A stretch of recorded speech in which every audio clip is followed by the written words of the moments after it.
Nous avons eu 3-4 heures de café philo McDo hier soir, samedi, et je voudrais faire quelques commentaires à ce sujet, outre les vidéos qui seront mises en ligne évidemment. Alors, je commencerai par parler de la Jordanie.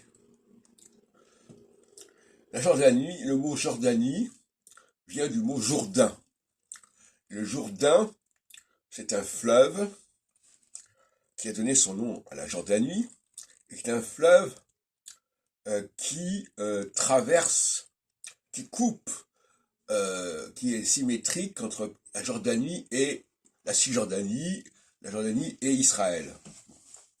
Mais ce qu'il faudrait quand même rappeler, c'est que la Jordanie faisait partie du territoire palestinien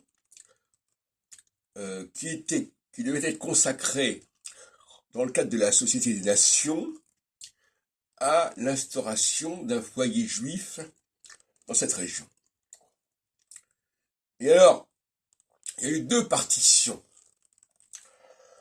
Premièrement, les Anglais ont enlevé la Transjordanie, puisque position Transjordanie, Cisjordanie, la Transjordanie, ils l'ont enlevé au package, au groupe en question.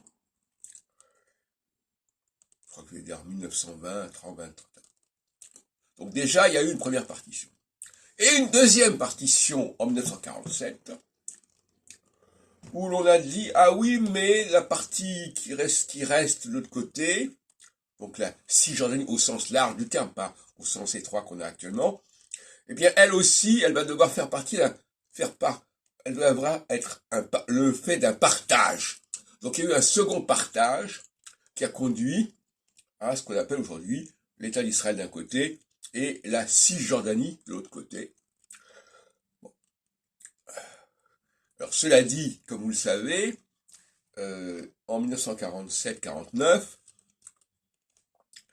cette Cisjordanie, cette partie arabe de la Palestine cisjordanienne, hein, puisque l'autre partie avait déjà été constituée pour fonder le royaume de Transjordanie, eh bien, voilà, il va y avoir une séparation, selon des critères que j'ai déjà débattus dans la réunion d'hier soir, qui étaient des critères absolument délirants sur la population, les critères de population adhérant à telle et telle religion à la date de 1947-48. Bon.